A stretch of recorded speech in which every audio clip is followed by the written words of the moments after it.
guys, is and it's incredibly hard for a startup to truly disrupt the market. And it's a 1 in a million shot that you're really going to come in there and do a PayPal or do something right from the start.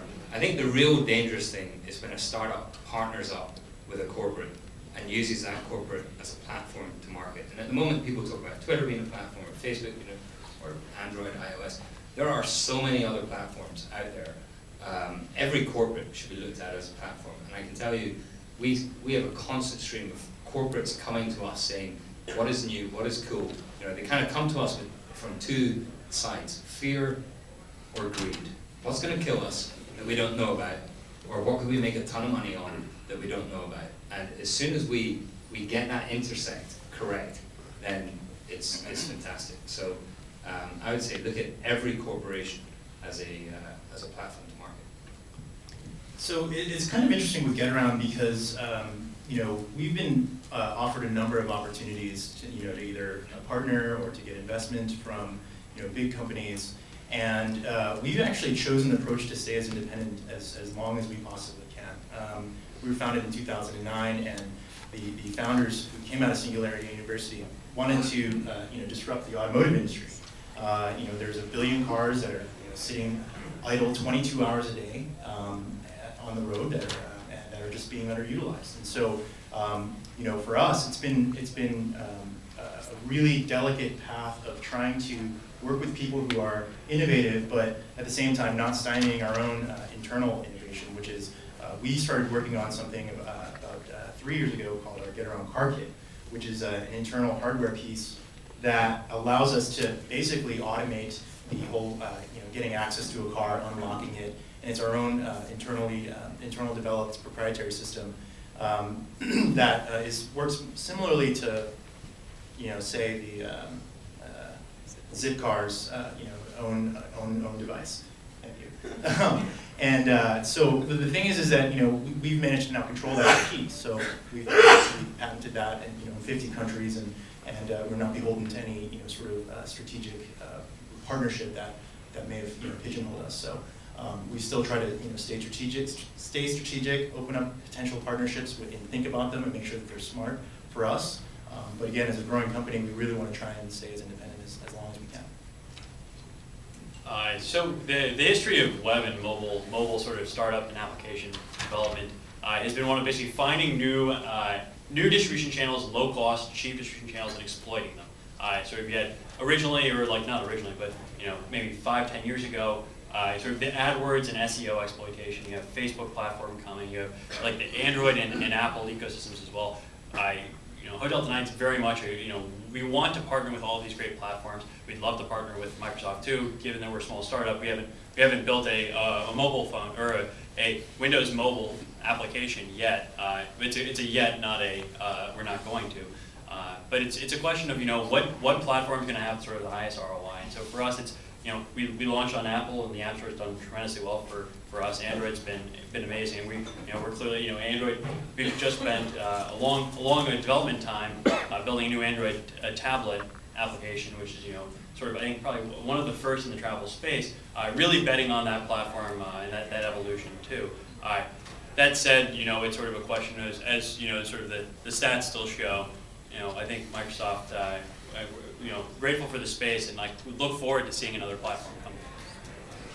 Excellent. Okay, so what I was hoping to do here was, which the panelists did a fantastic job, was to kind of paint the development issues, right? And so kind of leading up to this point. So now looking at the travel industry, I was flying just the other day, and looked up and I saw a Teak CD-ROM drive hooked up to a, I don't know, Linux something that was like super old. They had to hit it a couple times to get the movies to play on the in-flight system, right? And so, clearly I think there's a lot of opportunity for device upgrade. Bring your own device maybe, and even social interactivity within the plane. Okay, we shuffle down, we can kind of just sit down. Hi there. Wow, he said hi, but most of the people who get on a plane, they don't talk to you. So talk to us about that kind of environment. environment, and maybe where some of the opportunities are. And even in the pre and post, right, as well. I just hosted a hackathon with American Airlines at South by Southwest, and there was there's opportunity to gate. As earlier you mentioned, even inventory device management, luggage management. We all love that piece, right? Oh, please. I think you'd be surprised how eager the airline industry in particular is to get on board with this. So I sit on the advisory board for British Airways, a small airline out of Britain. And one of the things we've been trying to persuade them to do is open up an API, which is a really kind of dangerous thing for an airline to do in some regards. But they've really embraced it. They've worked with legal and all the rest of it, and they are now opening up. I think they're the first airline that's going to open up an API and let people in there. And what they're doing at the moment is saying, you tell us what information you want. Mm-hmm. Now, I think a lot of people for flying, that once you're on the plane, that's the easy part. I want airports to open up an API. I want luggage. If UPS can track it, why the hell can't an airport? There's so many things where the airline industry is falling behind. So I can tell you, American Airlines, British Airways, a number of others, they're keen to innovate. They're keen to work with startups and get going there. So I think there's another platform, another opportunity. Yeah. So I'm going to take it slightly differently. Think single apps. So everything that you experience when you fly or when you look around. So an example is you see these pilots with these huge flight bags, right? So they're carrying, 10, 15 pounds of flight material that all fits on an iPad or a mobile device. And there are some definite issues that you need to work through. Sometimes paper is just better, especially if you lose power. But for 99% of one of the things the airline industry is extremely good at, and is now teaching other industries, is the checklist. They really invented the checklist. The reason we have such high safety standards in the United States is because they've really figured out how to automate, how to regimentize this, but it's all paper. And you see these guys coming in with clipboards, and they come over the overhead and say, the maintenance guy's here, but we've got to finish the paperwork before we can push back. Or we have to wait for something to be signed off in luggage.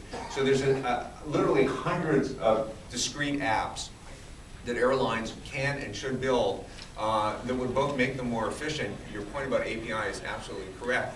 They will open them up on the back end. So for employees to be able to have access to the key information they need instead of a clipboard. But airlines are looking for ideas as well. They're looking for ways to improve the experience. Yeah, I think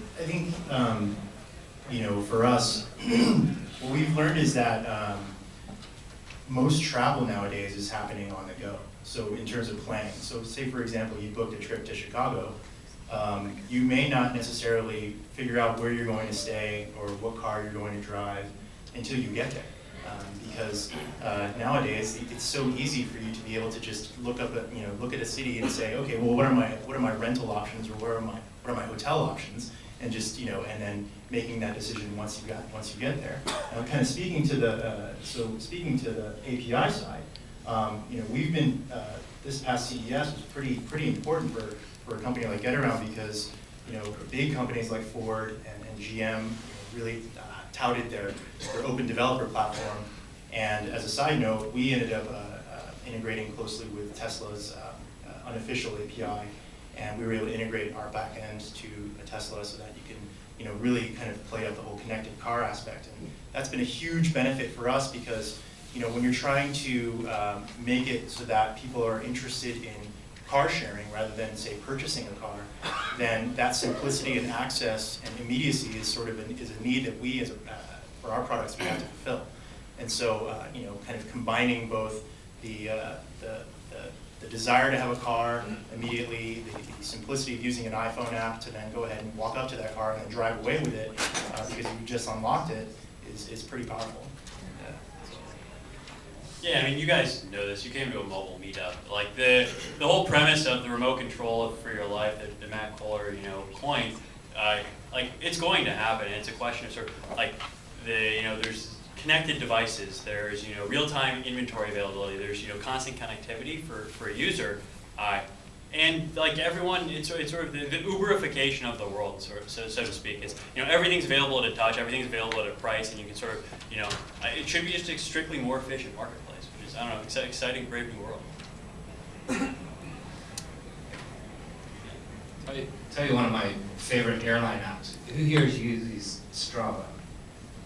Strava for running, Strava for bicycling. Try Strava on a plane. Fantastic. Nobody here uses Strava. It's the thing, it records how fast you're running. Yeah. Try that way down the road. That's awesome. So it has you running 550 miles an hour? How about that? Well, speaking of these little devices, I actually have the Jumbo. Apparently AT&T wants us to be healthier, so which is kind of cool. So talk to us a little bit about maybe the intersection between some of these devices. So, I am going to date myself. I was at a conference in 1996. They were designing the hospital of the future. I know it's not travel, but if you think about it, a hospital and a hotel, they're not too far different. In fact, the service is often better in a hotel than it is in a hospital. And one of the speakers that really struck me back then, so remember 1996, the internet was just started happening, was wearable computing. Now, if you think about where we've come in the last 15 years, we're there.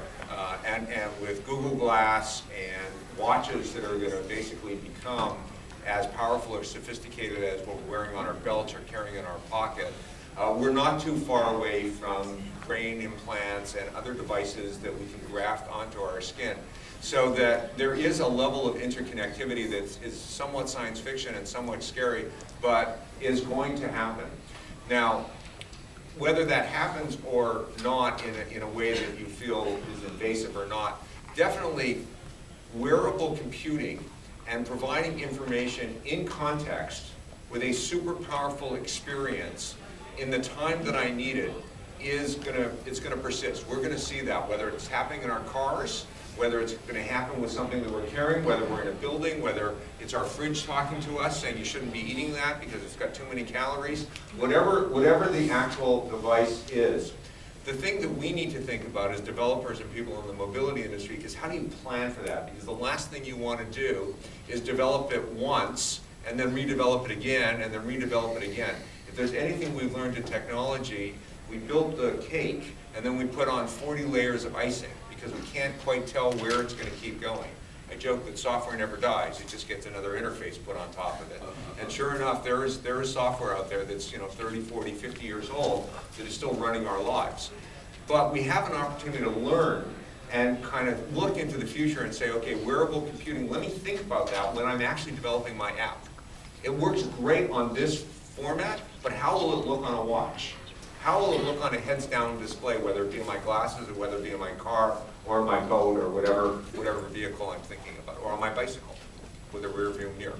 So I would say ponder that a little bit, because it is going to happen, it's already happening, and it's going to accelerate how quickly it happens to us. Comments? And then in terms of APIs, where, you guys mentioned APIs earlier, so for the travel industry, I'm sure that actually becomes somewhat very interesting, right? So if you knew if I happened to book a trip to Arizona, you're tracking my phone. You happen to know I got to the gate in Arizona. I got out, and then I have no car. I have no hotel for tonight. Come on, hotel tonight, right? There's no hotel for tonight. Come on, guys. Hard crowd, man. All right. So would that be of interest, right? Yeah. Sure. So absolutely. I mean, it's a question of sort of contextually relevance, though. So it's not spammy. It's not. The answer is not prompting. I mean, I think we've seen interesting forays into the space. So Highlight's a really interesting social app that pings you when your friends are around you. Contextual relevance. I mean, sort of the dream world of where you book a hotel, you arrive, you don't even have to check in. You just go straight to your room, and the room opens with your iPhone is amazing. And it's contextually relevant, understands where you are in your context. That is probably a little bit farther away maybe than I don't know. I think We'll see. I hope it gets better. I think the hard part's spam, and like, how do I know that you're in Austin but you don't have a hotel room? And I don't want to prompt you when you do. I don't want to be annoying about it. So it's a question of basically how you tailor the user experience such that it's adding value and not detracting from users. That's actually going to give you a plug. I think that's the ultimate thing of something like GetAround, is that once you know who's driving the car, then let anyone drive the car. You know, once you have that true trackability, whether it's cars or yachts or, there's so much hardware sitting around being underutilized, that we don't need to own it. This sharing community, this collaborative consumption is a fantastic thing for efficiency in the world. And I think the sooner we can truly tie a mobile device to the individual and know that it is 100% that individual, then that is your reputation. And how you behave anywhere, whether it's driving someone else's car, whether it's in a taxi, whether it's in a hotel room, then your clout score or your professionalism score really starts to become something.